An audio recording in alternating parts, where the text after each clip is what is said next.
دعا کے اول درود شریف ضروری پڑھنا چاہیے، ورنہ دعا کے حضور پیش نہیں ہوتی، بلکہ دعا اللہ کے حضور پیش نہیں ہوتی بلکہ معلوم رہتی ہے۔ اس لیے بزرگوں کے آخر دوشی پڑھنا چاہیے۔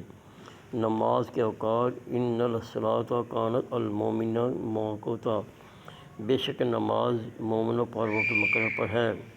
ہر نماز اس کے وقت میں ادا کرنا چاہیے، اور جو نماز وقت سے پہلے پڑھی جائے گی وہ ادا نہ ہوگی، اور بعد میں پڑھی جائے گی وہ بھی ادا نہ ہوگی بلکہ قضا ہوگی۔ فجر: نماز فجر کا وقت صبح صادق سے شروع ہو کر آفتاب کی کرن چمکنے تک رہتا ہے۔